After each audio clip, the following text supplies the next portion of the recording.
विकसित भारत साकारण्यासाठी युवक, महिला, शेतकरी आणि गरिबांना सक्षम करणं आवश्यक. केंद्रीय गृह आणि सहकार मंत्री अमित शाह.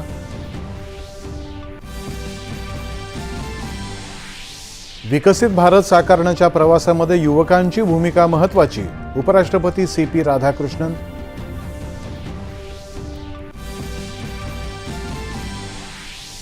राम मंदिर कथित दानचोरी प्रकरणी सर्वोच्च न्यायालयामध्ये आज होणार सुनावणी.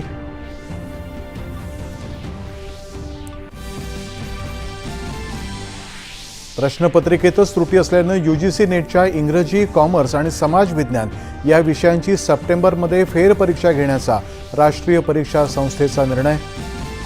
चाकण तळेगाव औद्योगिक क्षेत्रातल्या उद्योगांच्या अडचणी सोडवण्याला सर्वोच्च प्राधान्य देणार उपमुख्यमंत्री एकनाथ शिंदे.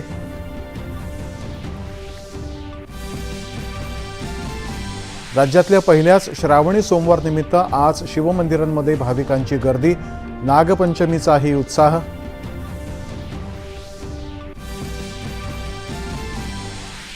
महिला हॉकी विश्वचषक स्पर्धेत भारत आणि चीनमधला सामना बरोबरीत सुटला.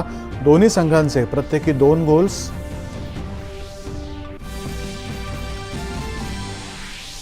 आजपासून नवी दिल्लीमध्ये रंगणार विश्व बॅडमिंटन स्पर्धेचा थरार.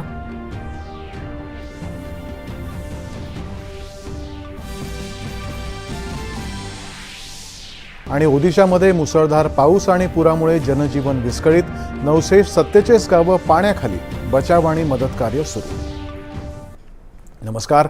8:30च्या बातमीपत्रात मी योगेश कोलते आपलं स्वागत करतो आणि आता पाहूयात बातम्या विस्तारानं. 2047 पर्यंत